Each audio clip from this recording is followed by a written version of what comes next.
Hello, everyone, and welcome to today's session on cybersecurity policies.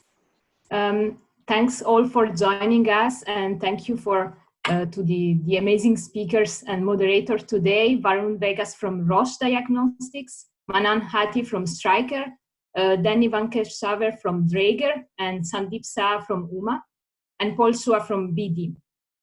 So let me start with a simple technical instruction. If you have any questions, you can use the chat and we will answer at the end of the presentations.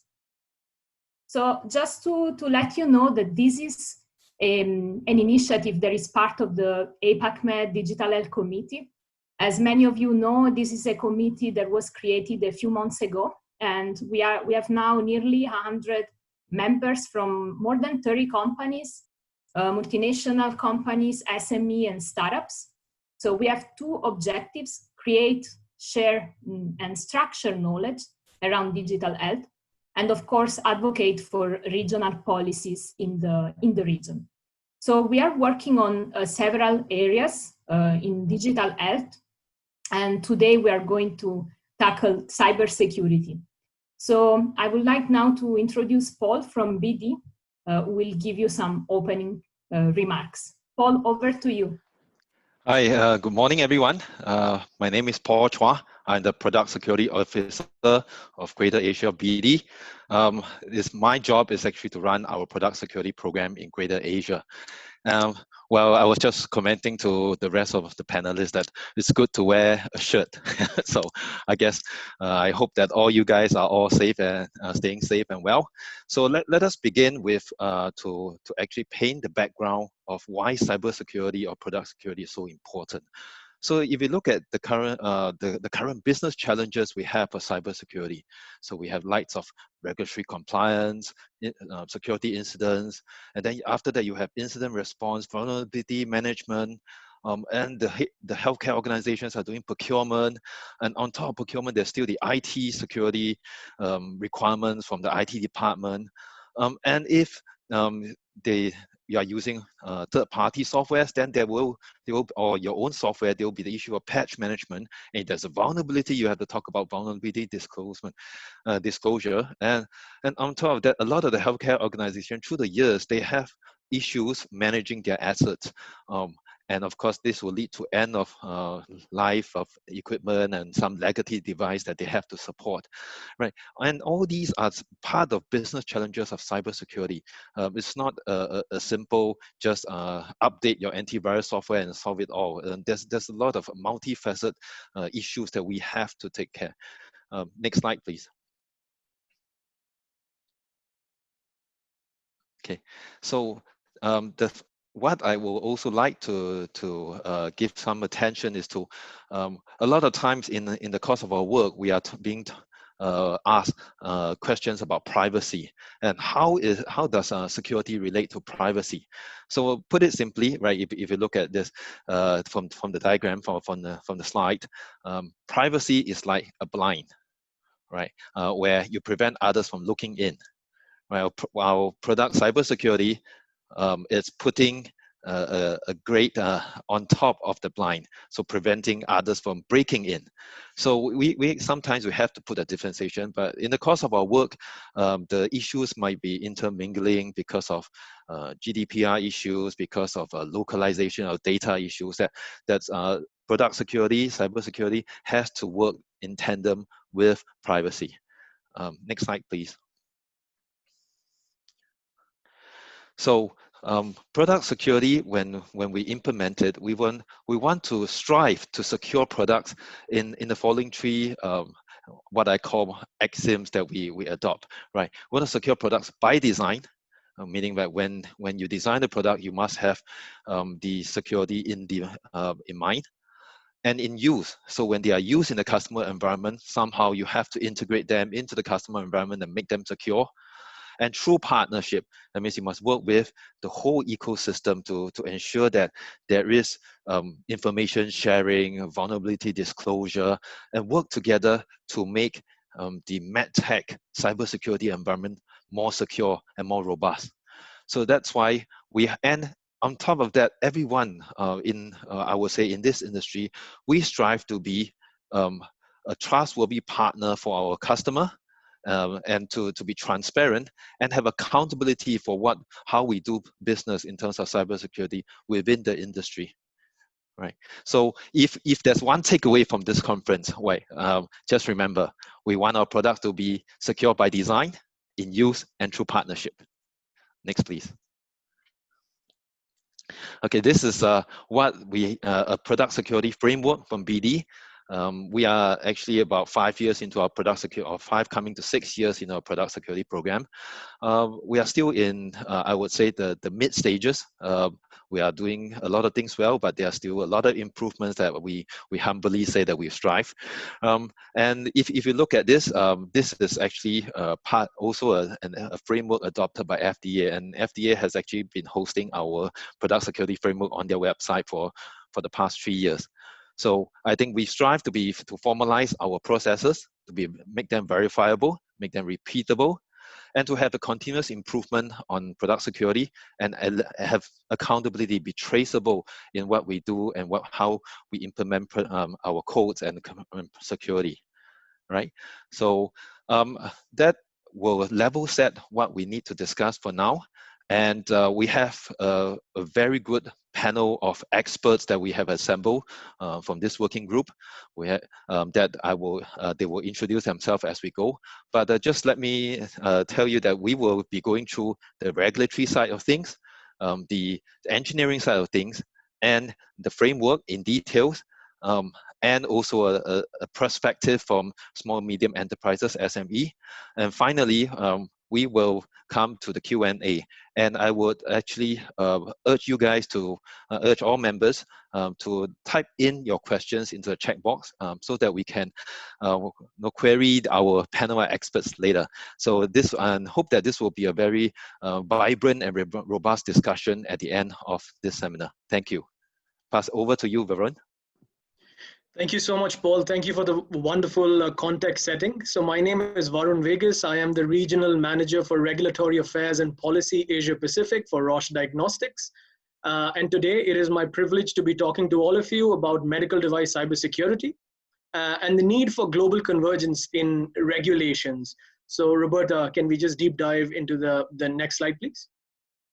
So we will start with some facts. So I was reading this article where it spoke about, there's a hacker attack every 39 seconds. And usually the average cost of a cyber breach in a healthcare setting is estimated to cost around $6.45 million. And even what's more interesting is that this number is 60% more than the global average for all industries. Now, we need to also have some additional considerations, which can be, what is the impact to patients? There can be other research and proprietary information that can be lost in these attacks, and also, of course, reputation at risk. So it is always a good idea to always have a risk-based cybersecurity control measure as an investment for your organization. So Roberta, can we go to the next one? So in terms of cybersecurity fundamentals, from a regulatory standpoint, it is very important to have global convergence in regulatory requirements so that at the end of the day, the patients around the world have access to secure, safe, and effective products in a timely fashion. So it's very important. Apart from that, Paul already touched upon this. We have a shared responsibility in the healthcare ecosystem to foster a cyber healthy environment and to play a part. We have patients, users, healthcare providers, manufacturers to ensure this cyber healthy ecosystem is in place. So Roberta, we will go to the next one.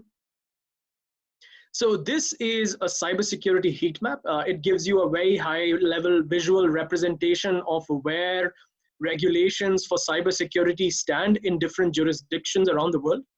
So you can see that the countries that have been highlighted in red already have established cybersecurity regulatory requirements. The countries highlighted in orange have something in draft, and the countries highlighted in yellow have interest in regulations. We are not saying that they do not have anything, but they might not have something as a regulatory framework specifically for medical devices, while they might have high-level documents expressing interest in putting frameworks in place. So Roberta, can we go to the next one?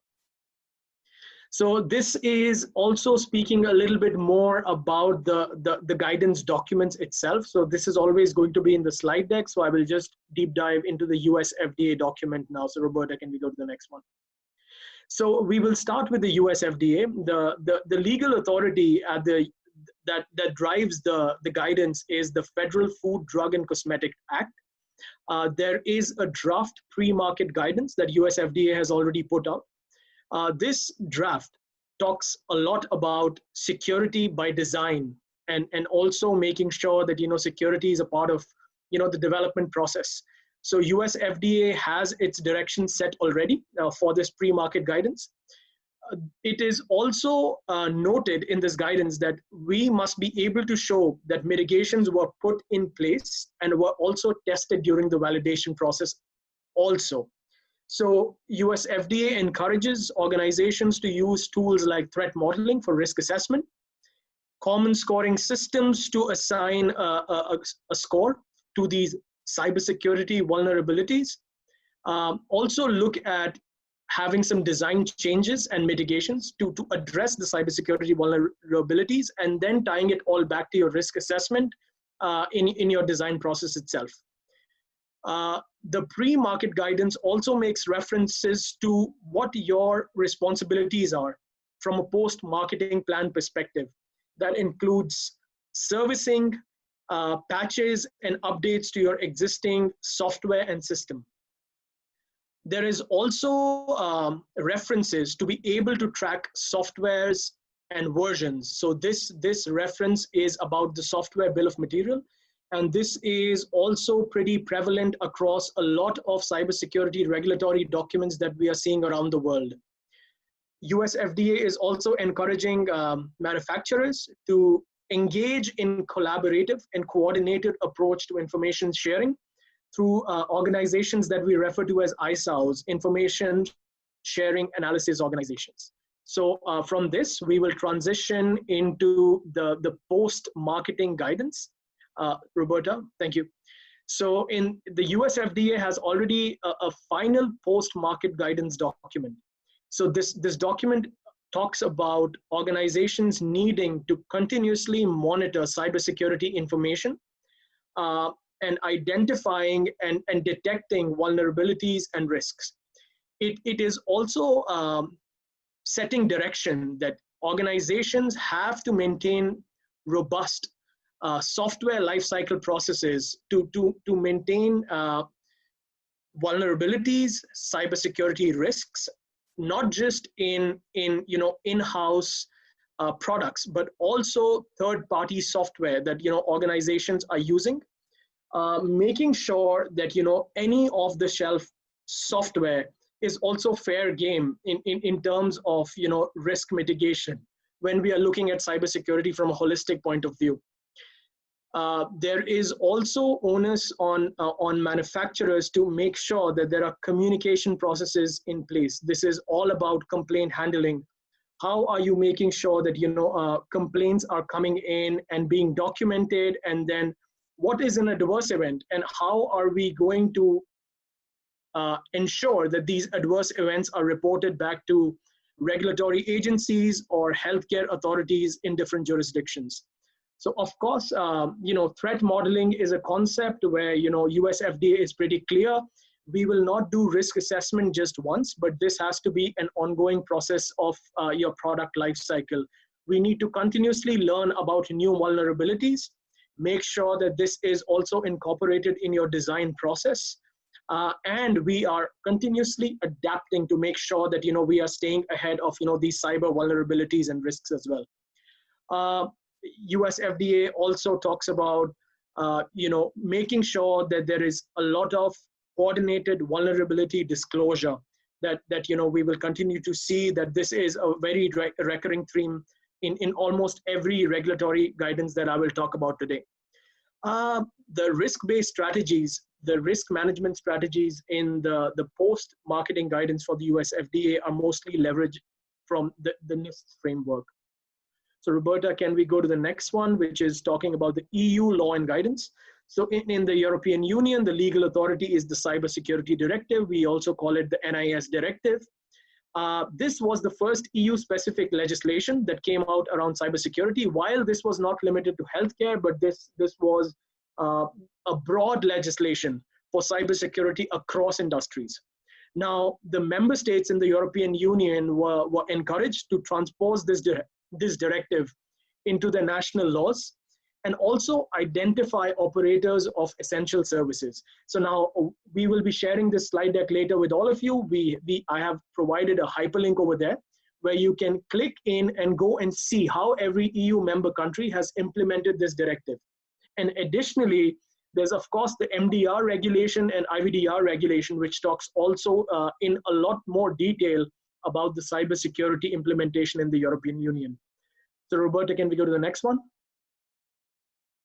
So now I would like to talk to you about the EU guidance on cybersecurity for medical devices. This was put out on 6 January 2020. This is fairly new. This was created by the MDCG group, the Medical Device Coordination Group. This, interestingly, was not open to any industry input. So this was just rolled out. So in terms of scope, all products that fall into the scope of IVDR and MDR will be applicable here. So in terms of key takeaways of this guidance is, this guidance is much more comprehensive and prescriptive than other guidances that we have seen. For example, the Canada guidance and the Australia guidance, and this one has clear examples of what is considered a serious incident. So that was very interesting for us. And the other components of this guidance that we thought is interesting is they have some interesting takes around labeling. So for any network connected devices, they think that there is documentation that is required, establishing or including exhaustive matrix of network data and streams. Additionally, devices that involve external hosting parties, there should be documentation about data, where and how this data is being stored. So that was very interesting as well. There is also recommendations that manufacturers should not rely on other entity firewalls and protections without justification. And what that tells us is that they are also encouraging organizations to consider cybersecurity as a part of the design process. So this was a very interesting take. And of course, the EU guidance on cybersecurity talks about remediation where required should be linear in approach. So the order should be elimination of risk. If elimination is not possible, you should try to reduce risk. And if that's not possible, provide security information, but in that order. So Roberta, we can go to the next one. So the next one that I would like to talk to you about is the Australia guidance. The legal authority that is rolling this out is the Therapeutic Goods and Act. So the guidance document is called the TGA Medical Device Cybersecurity Guidance. And this should have been, this was rolled out in July 2019. This is a final document. Now, the scope for this guidance document is not just manufacturers, but also medical device sponsors who are responsible for supply of medical devices or software as a medical devices in Australia are in scope. So it's interesting to see that, Australia has clear definitions around who's a manufacturer and who's a medical device sponsor. So that was interesting for us. And the guidance also encourages organizations to demonstrate how cybersecurity risks were minimized during the design process and the development process. And in case there are cybersecurity vulnerabilities that are identified in the life cycle of the product or the system, manufacturers or sponsors are required to demonstrate how are you going to eliminate these risks as well. Or if not, if elimination is not possible, how will we reduce this risk to an acceptable level? Australia guidance document also talks about proactive upgrade pathways, which is very interesting because we need proactive upgrade pathways for innovative servicing. We need upgrade pathways for making sure that adverse events are captured on time as well. Apart from that, there are some other innovative concepts that, the Australian guidance talks about. This is leveraging security by design. So essentially understanding the vulnerabilities in the design process, as well as quality by design. So how do you strike a fair balance between function and cybersecurity? So Australian guidance does not encourage you to have so much cybersecurity in control. Say, for example, if a device is supposed to be used in an ICU where the function of the device has to be very robust. So quality by design principles is also a very interesting process that Australia guidance points out. And of course, Australia has also included a list of very interesting standards where they want to make sure that, the essential principles, or at least the requirements, are met when we talk about these standards in the guidance document. So Roberta, can we go to the next one? Now I would like to talk to you about the China guidance. This guidance is enforced by the People's Republic of China Cybersecurity Law. The guidance is called Technical Guidance for Cybersecurity of Medical Devices. This applies to registration applications for Class 2 and Class 3 medical devices only in China, with network connection function, where network includes wireless and wired networks that are meant for data exchanges. Apart from that, storage media to perform electronic data exchange. This can be CDs, mobile hard disk, and USB flash disks as well.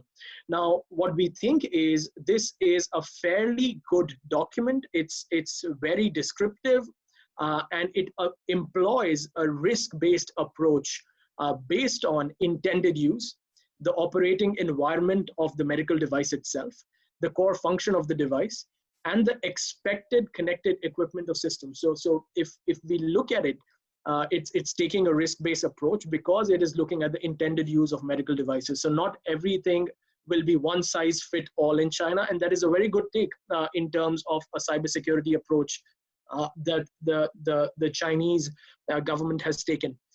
It also includes some good examples and roadmaps to the industry in terms of expectations and requirements on what has to be provided and when. So it's a very comprehensive and a good document from our perspective. Roberta, can we go to the next one?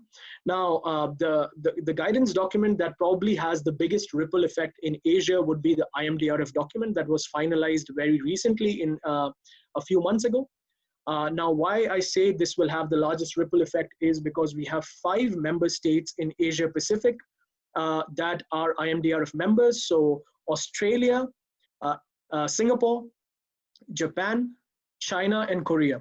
So the expectation is down the road, all these jurisdictions will be required to have some level of harmonization with the IMDRF guidance as well. Apart from that, US and Canada are also members of IMDRF. So we have 10 member states. Roberta, can we go to the next one? So the whole theme around the IMDRF guidance is convergence of regulations, and I think we as an industry would like that because we are at the end of the day developing products for a global market. So it's very hard for organizations to start complying with cybersecurity requirements which are very unique for different markets. So the IMDRF document does a good job. So the scope is limited to medical devices that contain software, including firmware and programmable logic controllers. This also includes software as medical devices as well. So the interesting piece in this guidance document is that it limits the scope of harm only to patient harm.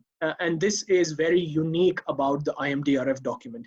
It explicitly excludes other harms, such as breach of data privacy, financial harms, things like that. And why this is a good thing is sometimes it is very difficult to be compliant in making sure that we are covering all these different types of harms that are being described in some of the other guidance documents. So we think this is a very good step by IMDRF.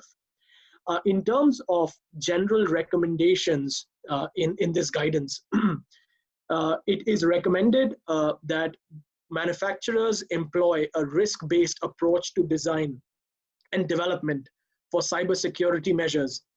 So there should be a balance in design with functionality, and there's also that recurring theme of participating in information sharing analysis organizations, which we refer to as ISAOs. This document also leverages the NIST framework, which talks about identifying cybersecurity risks, trying to protect the device from these cybersecurity vulnerabilities, detect if the device has been compromised, try to respond to the cybersecurity vulnerabilities through the mitigations that we have already deployed as a part of our cybersecurity mitigation plan, and also try to recover the device to its normal operation or functionality after a cyber attack or an event. So this is a gist around how this IMDRF guidance is leveraging the NIST framework. Roberta, can we go to the next one? Now, in terms of the pre-market recommendations and the post-market recommendations, how the IMDRF guidance differs from the US FDA is, this guidance is all-encompassing. What I mean by that is it has recommendations for the pre-marketing cybersecurity plans as well as post-marketing. And we saw that US FDA has 2 separate guidances around that. So in terms of pre-market recommendations, IMDRF recommends that we perform cybersecurity risk assessment by leveraging risk assessment tools like threat modeling to identify vulnerabilities, apply the vulnerability scoring system as well to assign a score to whatever risks we are identifying. And when we have identified some risk, we need to consider exploitability of the vulnerability and the severity of the patient harm as well. So that is a very interesting take, that we are looking at exploitability and also the severity of the patient harm if that vulnerability was to be exploited. And of course, we need to trace back the cybersecurity controls to risks and threats. IMDRF also recommends that we are performing security testing for the device, for the known vulnerabilities, and if and how these can be exploited as well. Apart from that, prior to launch of your device in the market, you must establish a post-market monitoring plan and also a methodology which is coordinated around disclosure. So I will talk more about this in the next slide, Roberta. So speaking of post-marketing, IMDRF has very clear recommendations that we need to maintain vigilance. We need to constantly monitor and identify vulnerabilities. We need to talk about vulnerability disclosure in a coordinated fashion with the appropriate forums like ISAO organizations. We need to talk about servicing, patching, updates, identifying adverse events, also reporting these adverse events. We need to have plans around recovery of the medical device. And like I said, information sharing as well. So Roberta, can we go to the next one? So IMDRF has very explicit recommendations around labelings as well. IMDRF recommends that we provide a software bill of material, while the draft document that IMDRF had put out before the final guidance also included the cyber bill of material, which included software components and hardware components. And that got a lot of pushback from the industry. IMDRF was recommended by the US FDA that we should only try to stick to cyber bill of material, as it is not very burdensome for the manufacturers as well to provide. So that was a win in terms of the draft versus the final IMDRF documents in terms of policy and advocacy. Apart from that, the cyber bill of material will help administrators understand potential vulnerabilities and risks. And this will also give them an idea of how they are going to patch software faster in order to better protect their systems. Apart from that, IMDRF has some explicit commentary around recommending that certain information can be provided outside the software bill of material or the labeling part to make sure that that the information that is being put out by the organization is not potentially leading to increased cybersecurity risks if inappropriately disclosed. So that was a very interesting recommendation by IMDRF as well. So labeling is also a continuing discussion among stakeholders, different jurisdictions, And we see newer approaches come out from different jurisdictions as well, like e-labeling, etc. So manner of providing this information is constantly under debate. So Roberta, can we go to the next one? IMDRF touches upon legacy medical devices. IMDRF defines legacy as medical devices that cannot be reasonably protected against the ever-evolving cybersecurity threats. So IMDRF recommends that manufacturers should monitor these legacy devices for potential vulnerabilities, especially critical ones, and also provide a best effort response for these legacy devices as well. And the recommendation is also to maintain a robust documentation plan for these legacy medical devices as a part of risk management as well. So Roberta, can we go to the next one? Apart from these developments, I also wanted to touch upon some of the other developments from a regulatory perspective that we are seeing around the world. Saudi Arabia, FDA, has recently published 3 guidance documents on cybersecurity. One touches upon the pre-marketing aspects, the other touches upon the post-marketing aspects, and the most unique one that we have seen recently, and it's probably the first one around the world, is a cybersecurity recommendation for healthcare providers. So they have explicit guidance for cybersecurity for healthcare providers. So that was something new. And the guidances are very concise and crisp, and they are also leveraging the NIST frameworks or principles as well. Taiwan FDA recently published the cybersecurity guidance in 2019, and that guidance document, when we read it, is generally consistent with trends that we are seeing around the world, especially US FDA. Singapore recently put out a guidance document not explicitly for software, not explicitly for cybersecurity, but software medical devices. So this talks about a total lifecycle approach for a software product, and there were components of cybersecurity regulations inside this guidance document as well. So that was very interesting. So we need to always be on a lookout.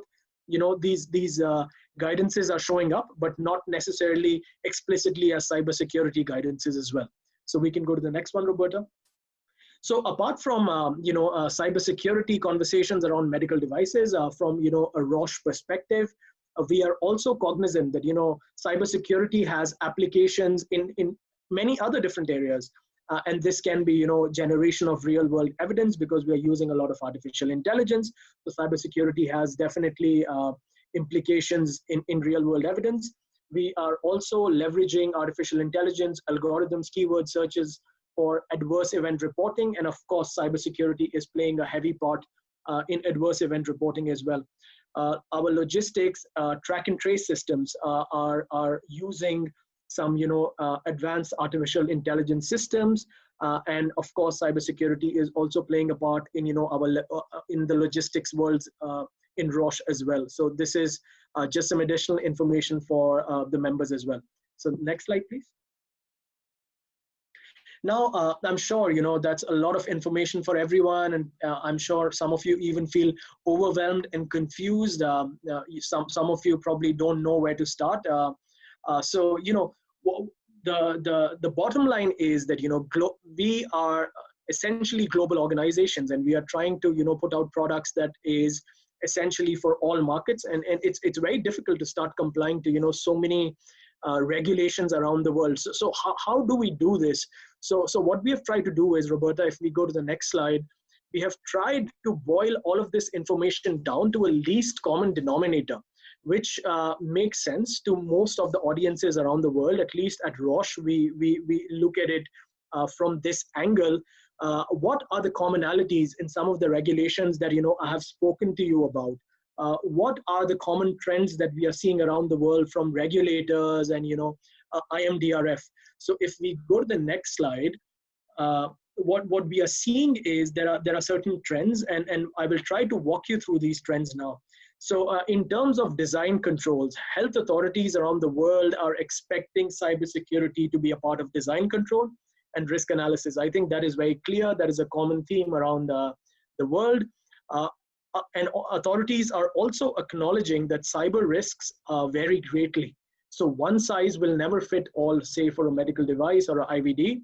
And it is also clear that organizations around the world are trying to be as agile as possible to ensure patient safety as well as the quickest market access for manufacturers as well.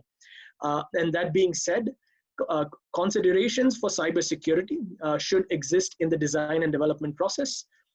We should always continue to utilize threat modeling as a risk assessment tool for medical devices, software as medical devices as well, to make sure that we have a good visibility on what risk and vulnerabilities lie ahead of us.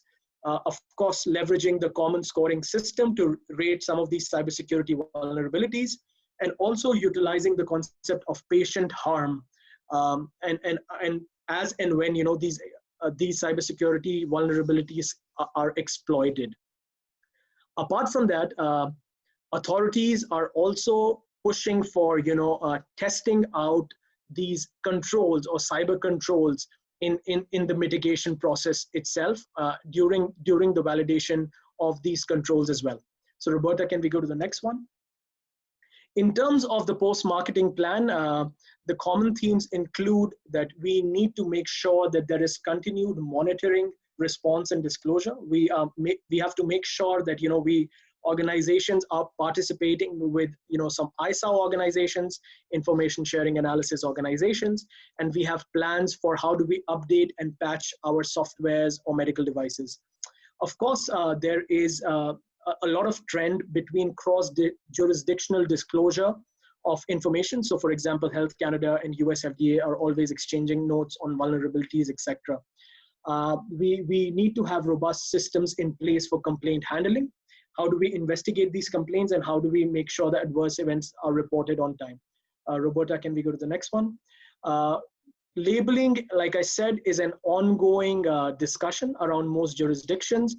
Software bill of material is something that we are seeing crop up in almost every regulatory guidance from a cybersecurity perspective, which will list out all components of software and versions. And there are also recommendations around providing system diagrams and instructions for our intended users to make sure that they are using the device appropriately, and how users are able to better protect their devices in the intended operating environment. Roberta, can we go to the next one?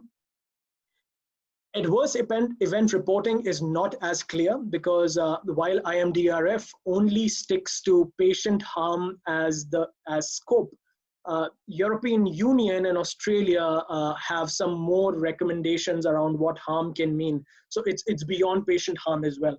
So this is a very interesting area of cybersecurity policy, and Roche continues to watch this very closely. And this is also one of those areas that we have identified as where we can have a lot of scope for influencing. So Roberta, next one. So this is just an example for all of you to read later, where European Union has serious incident reporting examples laid out in their guidance document, where there is security harm and safety harm also identified. Roberta, can we go to the next one? So I'm just going to skip Australia. We can go to the next one, Roberta, modifications. So in terms of modifications, it is very clear that for any digital health tool, any tool that is using software or software as a medical device, there is going to be some cyber controls in place. That is clear from all these guidances that are coming out.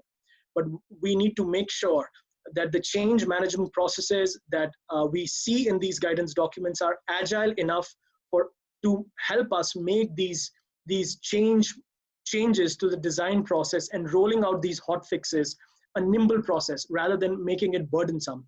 So it is always recommended that manufacturers are able to roll out these fixes in the intended environments as quickly as possible without any delay from a regulatory standpoint. So if we can go to the next one.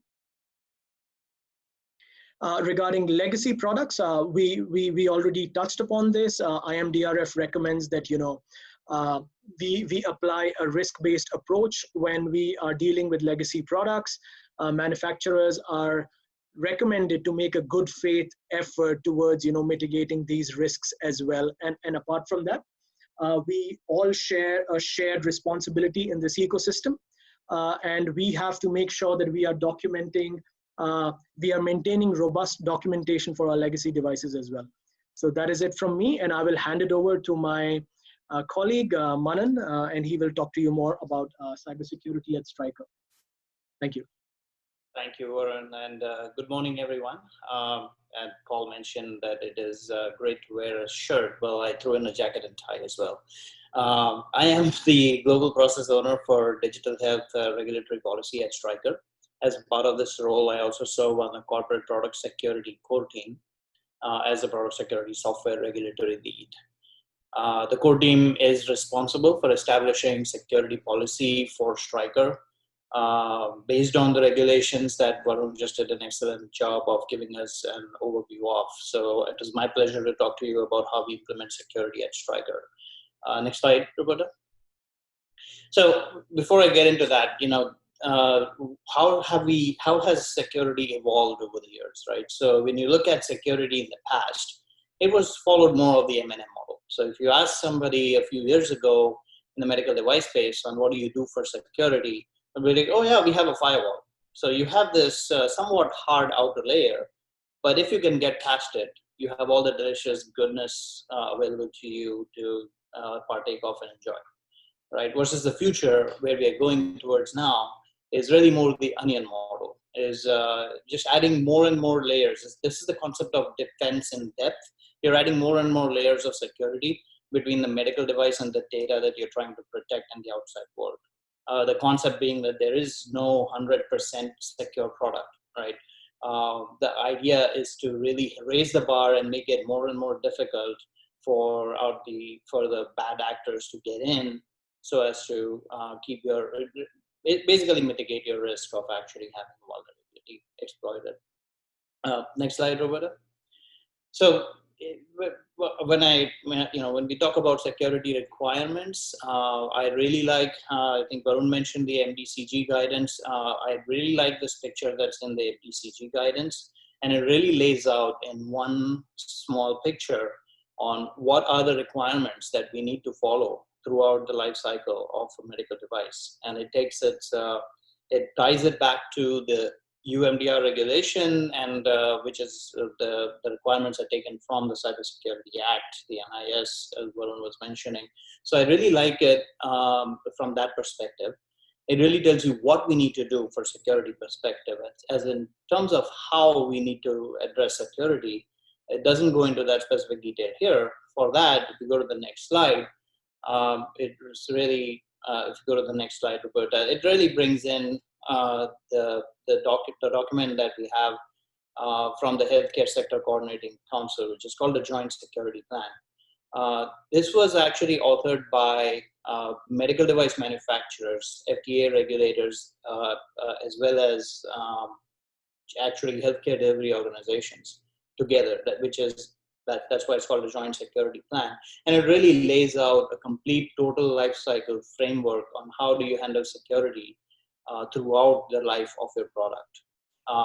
And so if you just click about 3 times, Roberta, so it's really based on 3 foundational pillars, right? So the first is design, privacy, and security by design, right? So that's to making sure that you're considering your security policies right in the beginning when you're designing a product, rather than trying to work in security into an already developed product. The next pillar is product security risk assessment, which goes hand in hand and iteratively during the design and really during the entire life cycle of your product. And then finally, you have the post-market management of security, which goes into after you launch the product, how do you maintain the security posture? How do you continue to support it from the standpoint of keeping it secure and free of vulnerabilities? So go to the next slide. That's what we did at Stryker. You can click once more. And basically, we based our security program on those 3 pillars. So for privacy and security by design, the picture here is just it's a typical product development life cycle, going from design controls, based on design controls from ISO 13485, as well as the software development lifecycle standard 62304. But at the high level, it's you're how do you consider design inputs based on for security? And that's we really base it on our NIST 853 framework and also GDPR and HIPAA requirements. And then it goes into verification and validation testing.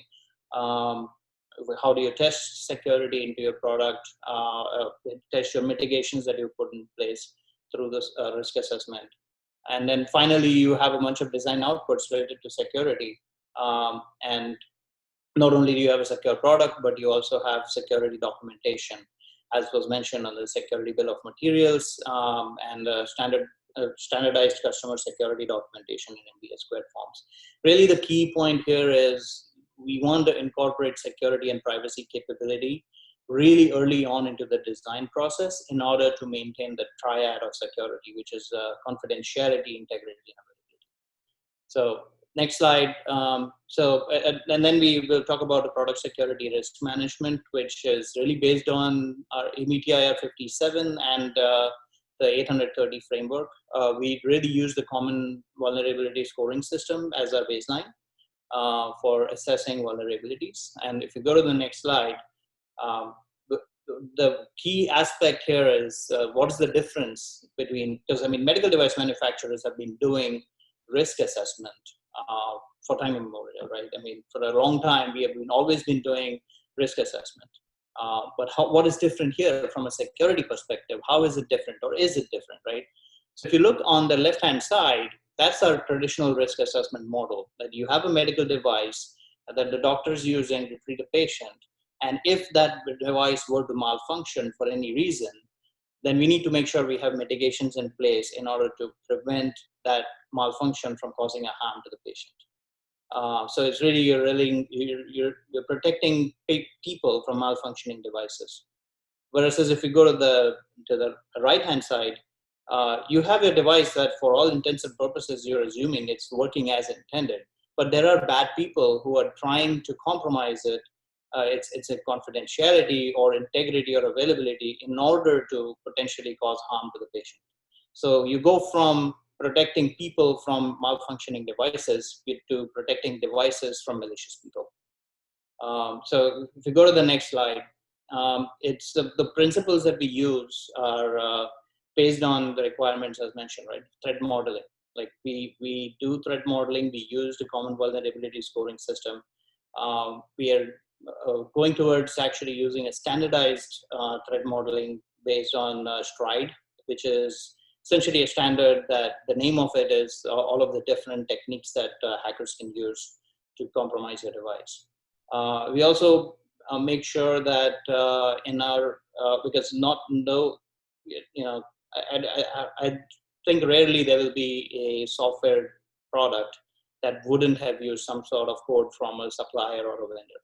So we do make sure as part of our risk management principles that we work with our suppliers and have engagement and collaboration with them in order to make sure that they understand the security requirements and consideration of security and privacy in terms of our approved supplier monitoring process. So then we go into the next slide, we go into the post-market management of security. And next slide, Roberta. So at a high level, the picture on the left gives you a very high level picture of a product security post-market process.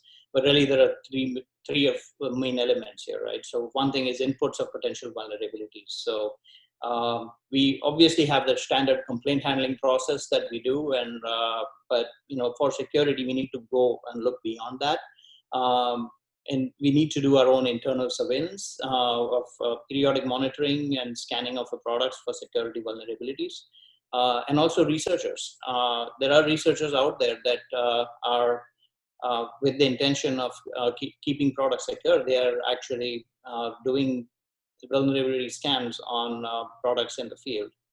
And we do provide an input and on our product security webpage for the researchers to reach out to us for any of these issues that they identify. And then finally, I wanted to bring attention to what we call awareness base. So, if you have, you may not have a complaint or a researcher report or any surveillance. However, you see some news on CNN, and I'll use the most common example that people use is cybersecurity of WannaCry. If you see on the news that WannaCry has been causing havoc in a certain country or a certain region, you're not aware that your product's been impacted, but we will proactively take that information and make sure that we assess our products for that vulnerability as well. So that goes into the requirements for that all the regulators are putting forth on inputs of vulnerabilities and proactively monitoring your device to make sure that you identify any vulnerabilities before it becomes a problem. And then once you identify the vulnerability, you go into vulnerability management, and really it's prompt investigation and risk assessment. And based on the risk of the product, a resolution based on that, right? So the important point is that we consider not only safety, but also privacy. As Paul rightly mentioned, we need to look at privacy as well from when we look at a security program. And then we do participate in a coordinated vulnerability disclosure program via the Stryker security portal, as I mentioned. And we work with researchers to resolve the vulnerabilities as soon as we get it before it becomes public. Next slide, Roberta. So in terms of principles, the key point we always are focused on is maintaining the speed in vulnerability management, because speed is really crucial when you have a product in the field. And then alternative approaches to regulation. So for example, in FDA, we have something called an exempted field action, which FDA has said that if you're addressing a vulnerability to a product, and if it does not, if it has not reached an actual adverse event, and as long as you participate in a coordinated vulnerability disclosure program and information sharing organization, then they will allow you to do that field action without reporting as a recall, as a field safety corrective action. So all these regulations are really aimed at making sure that we are able to correct vulnerabilities as soon as we can once we find them. So those are some things that as we move forward with the regulations, that will be something that's important that everybody has in mind. And then we do participate actively in information sharing organizations. We participate in both the Health ISAC, which is the Information Sharing Analysis Center, and also the APACMed ISO. So next slide, and I think those were the three pillars that I mentioned. The last thing I wanted to go over is this health IT systems, or what we call product information networks. So if you look at it traditionally, maybe about 10 years ago, we were used to selling a box that sat in the hospital and it did its function, and everybody was happy. But now in this digital health world, you've got increasingly more and more devices that are connected with each other. They're connected to each other. They're also connected to the host server outside the hospital facility, and sometimes on third-party cloud platforms, right, or even internal cloud platforms. So you have all these software apps that are moving data around from one place to another, which do not qualify as medical devices. However, they are in the medical ecosystem and are transferring data to and from the medical devices. So how do you consider privacy from that standpoint, or even security from the standpoint of integrity of the data that is being transferred? And really at Stryker, we've taken the position that these software should be, as far as security and privacy are concerned, should be within the scope of medical device security requirements. So in summary, I would just like to say one more slide, Roberta, that the three key principles I would like to leave you with today is really a total lifecycle framework is crucial to create a complete understanding of security. You need to establish a program that includes early on in the design process your security requirements and do an iterative risk assessment through the design and really through the entire life of the product. And then also make sure that through the after launch through the expected end of life, that the product is continuously maintained and up to date and kept according to the state of the art of security standards. And secondly, cybersecurity is a shared responsibility. You can have 100% secure, although you really can't, but you can have the most secure product you can build. But if you put it on a network that doesn't use its capabilities and it's not very well managed, then your security is about as good as the network gets in, and vice versa. So it really is a shared responsibility with the HDOs, with medical device manufacturers, within cloud providers if we use them. And then finally, talking about cloud providers, these health IT systems should really follow the same security and privacy principles. So that's all I had, and I'll turn the code over to Danny.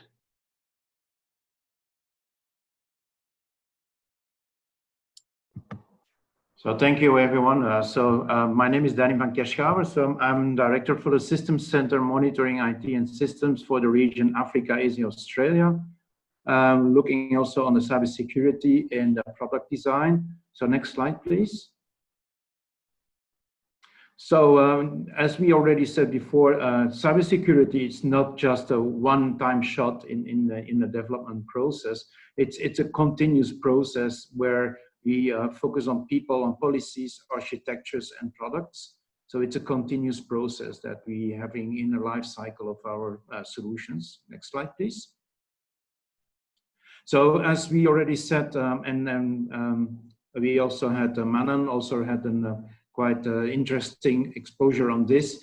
It's important to have this cybersecurity management, have it in the planning and design cycle, but also in the development cycle. So you see here also here the different steps, what we are doing. So next slide, please. But it's also important to do to explain what we are doing on an organizational level. So this means that we need a separate team. We have a dedicated staff within Draeger focusing on cybersecurity. We have these people presented in different parts of the world. And we also have a coordinated disclosure statement. And also we have, so it's important to have a single point of contact for security issues. So we have an email address available for customers. Whenever they find out a vulnerability, they can send their issues to the cybersecurity team. And there's also a website where they can also see what we are actually doing on the products during the life cycle of the products as well. And of course, we also partner with security industry experts, so external experts for penetration testing, secure coding, training, and threat analysis as well. So it's also important that all our employees involved in development life cycle at all levels are trained and continues to be trained on product security, on cybersecurity. This next slide. So what we're actually doing, so we have the organization in place. So as we said, so we do some secure development best practices, threat analysis, vulnerability testing, penetration testing. We also are reviewing the security levels of our legacy products. It's a best practice sharing as well, and update processes to require security best practices, and designing security into all new products. So we also are looking at new standards or to have accreditation on compliance. We have some examples here on the slide from the American Department of Defense on DICAP, FIPS, and also the new requirements on RMF, and also meeting the FDA requirements and guidance for cybersecurity. We have a working lab as well, where we have availability of all our products to prove and troubleshoot hardened systems. And also we have a dedicated ongoing security support. Next slide, please. So a little bit more into the details. So if we talk about the difference between network security and security on medical devices, of course we can have some, or we can give some recommendations on the network security recommendation, but it doesn't stop there. As I love really the onion model from Manan, or the M&M model, where we were talking a few years ago only about a firewall. Well, it goes more deeper into this. And if you look to this onion model, we need to look to the system security also on operating systems. So it's not always obvious to go for the easiest operating systems in the commercial market to guarantee cybersecurity. So we look to special operating systems like Linux or ThreadX. We are also doing, we disable non-used services and non-used ports. We're looking at authentication, encryption, whitelist, whenever it's applicable or doable as well. And of course, patch management is also an important part. And then also we look to the support of, look to the international recognized standards as well. You see here a list of some of the examples. Next slide, please. Well, I think this is an important slide, and we have seen this also in the exposure from Varun and Paul, and also from Manan, that information sharing is the key. And this is a small quote I found recently last month during an HIMSS conference, that it's important, it's a partnership between the industries, but also the legal departments, but also the hospitals and the healthcare organizations on different levels, not only on regional level, but international level and national level, to share knowledge and also to share what is going on and how we solve the problem as well. So this is an important part, I think. So next slide. So this was my last slide, just to explain you how we do this in an organizational way and what we are doing as well. Thank you very much. I would like to hand over to Pradeep also for his exposure as well. Thanks, Danny, and thanks to my fellow panelists for what I think has been an excellent introduction onto this topic. My name is Dr. Sandeep Shah. I'm the head of MedTech and also CSO at Humor and Avlan, the MedTech subsidiary of Humor. Humor is a healthcare and AI solutions company, really focused on some very novel areas around personalized medicine, population health, and in particular, novel digital biomarkers. And what I wanted to do in the next two slides, we want to try and round this off fairly quickly to take any questions from the audience. What I'd like to do is really just give you the SME perspective. Obviously, my panelists have outlined the tremendous set of activities that exist across the industry around cybersecurity. And I'm just going to try and pick up some of the key themes that will be relevant for SMEs. The first thing really is about culture within companies, and hence the cartoon there.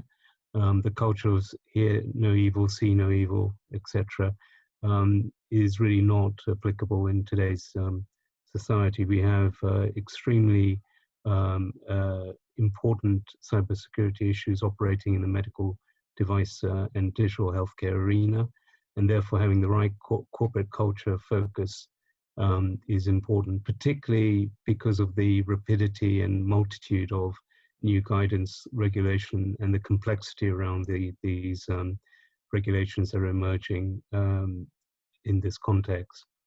Also, we're in a world of enormous data abundance and also sharing.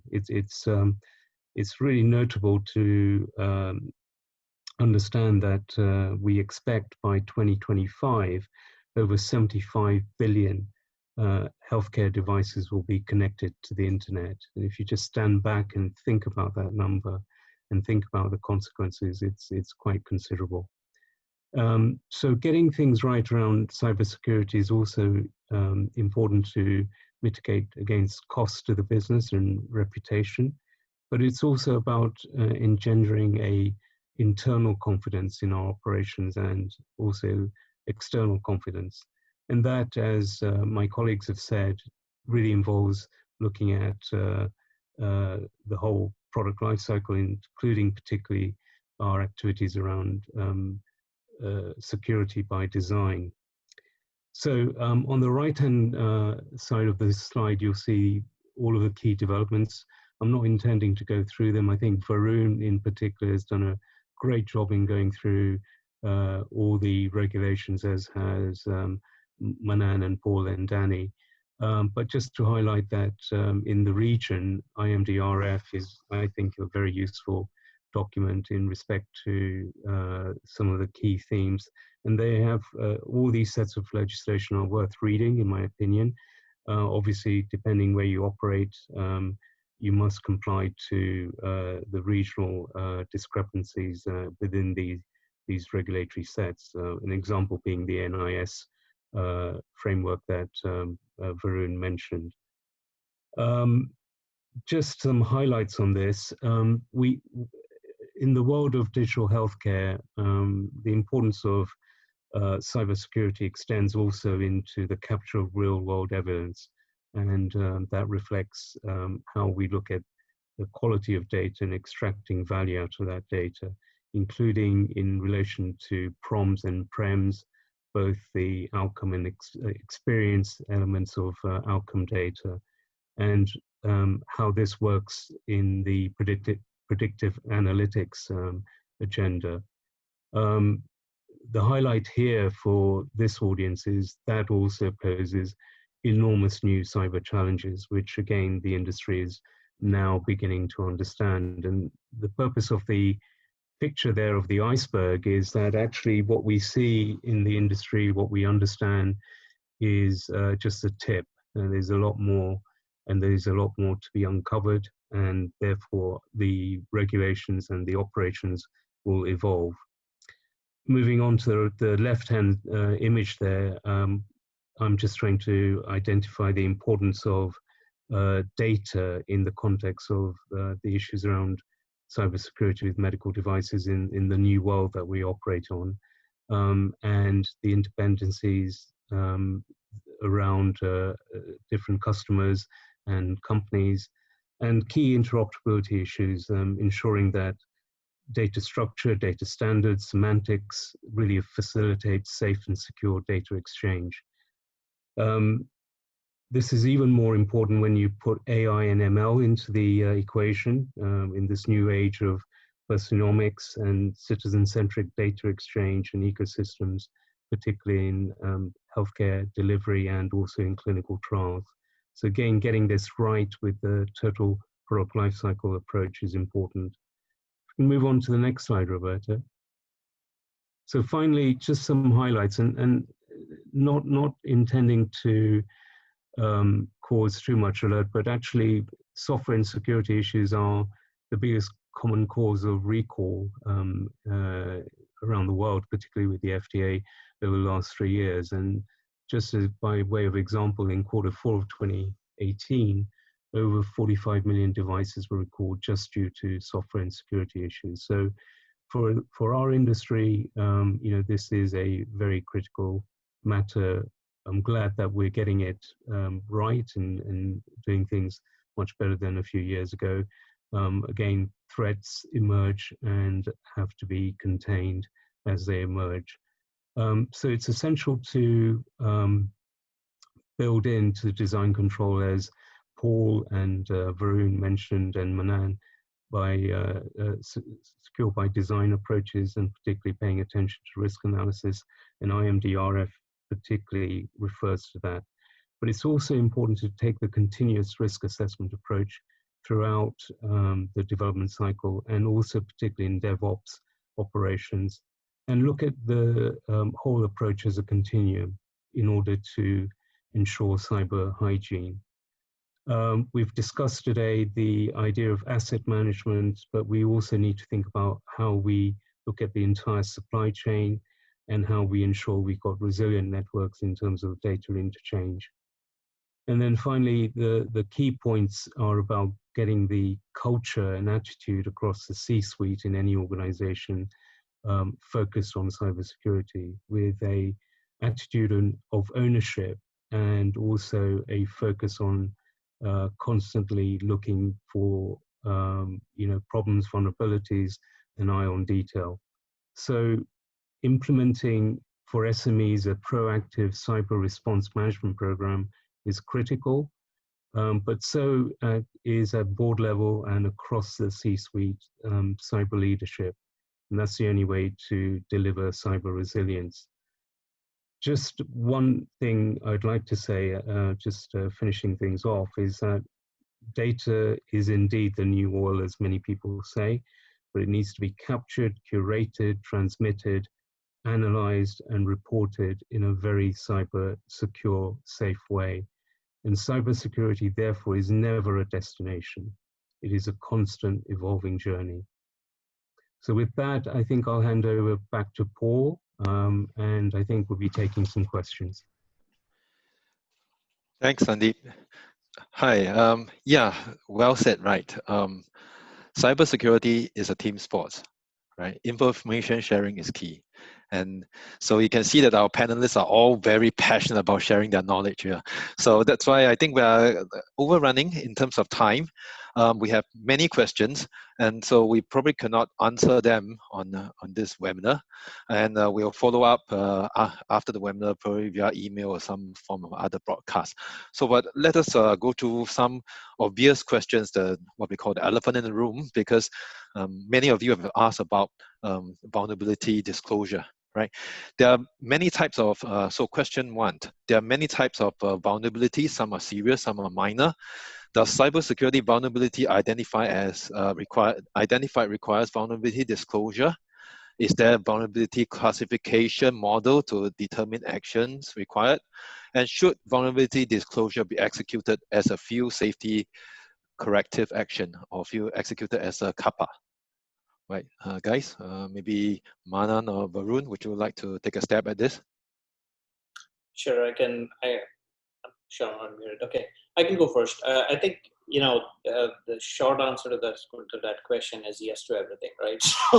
So what I mean is that, yes, there is a vulnerability assessment model. And yes, if you try to disclose every single vulnerability, we would basically be just disclosing vulnerabilities for more than a full-time job. So, yeah, so it is risk-based, and certainly if you have if you have any potential for risk to patient harm or certainly physical harm, then definitely we should disclose that. The lesser risk vulnerabilities, you would just take a look at it from the standpoint of what is the impact, and there may be different levels of responses that you would do. In real short, I can write a more detailed response later on, but in real short, yes, it would be based on the impact that the vulnerability, if exploited, would have on the patient user. Varun, do you have anything to add? Yes, thank you, Paul. So yes, I think Manan has summarized it pretty well. So in terms of disclosure, from a Roche perspective, from the organization perspective, what we try to look at is, of course, we need to circle back to the jurisdiction. We need to circle back to the regulatory law of the land. What does disclosure mean in a particular country? So for example, in Australia, it might mean a few things beyond patient harm, while if we just stick to the IMDRF recommendation, or say, for example, US FDA, we need to be explicit about patient harm itself. And beyond that, in terms of classification of some of these vulnerabilities, we look at, if it's intentional or inadvertent. It can be something like a validation error, so something like that we will not go out and disclose, versus if it's a malicious threat. It's a malicious cyber threat, that is something that we will be disclosing, also if it's also implicating the patient safety as well. Thank you. Okay, second question before I close this off. Will the IMDRF or other legislative programs obligate a MedTech vendor to provide patches for historical gaps of vulnerabilities corresponding to the devices manufactured in the last 10 years? Maybe Danny could take a step at this. Yeah, it depends also. So we, as a manufacturer, we also have let's say, an obligation to have an end of service commitment as well. And we also, in the clarification or in the definition of the end of life cycle of a product, we need to have this also as a disclosure, to have also a patch management commitment as well, as long we keep the devices in life, let's say, at customer sites. Yes. Absolutely. And probably the last question, right, for Sandeep, just to have some closing remarks. Cybersecurity is a patient safety issue. So just give us some closing remarks if you can. Well, thank you, Paul. That's an excellent question. Yeah, I actually think it's a community issue. The patients are ultimately our goal, to improve patient healthcare. That's why we're all in this industry. But you know, as actually Manan quite eloquently highlighted, we're protecting our devices, we're protecting our providers, we're protecting our patients from other parties that have other agendas in cybersecurity. So my answer to that is actually our role here is to look at the entire ecosystem, the total product lifecycle and the continuum in our delivery of protection. Thank you all. And yes, you can see that our panelists are all very passionate. So let's all strive to have our product to be secure by design, in use, and through partnership, right? So thank you, and I'll pass over to you, Roberta. Thank you very much, Paul, and thanks to the speakers today. You did a great job. It was a lot of information, and we got a lot of great questions. So for sure, we want to follow up with you. We will prepare a summary of this. We will share these slides and the recording of this webinar on our website, so you can go back to the materials, and also we will try to answer the questions and share them with you. So thanks a lot again for joining us today, and I just want to remind that the next webinar for the Digital Health Committee is on June 25th, and we're going to talk about AI and regulatory. So join us. Thank you very much and have a great day. Bye.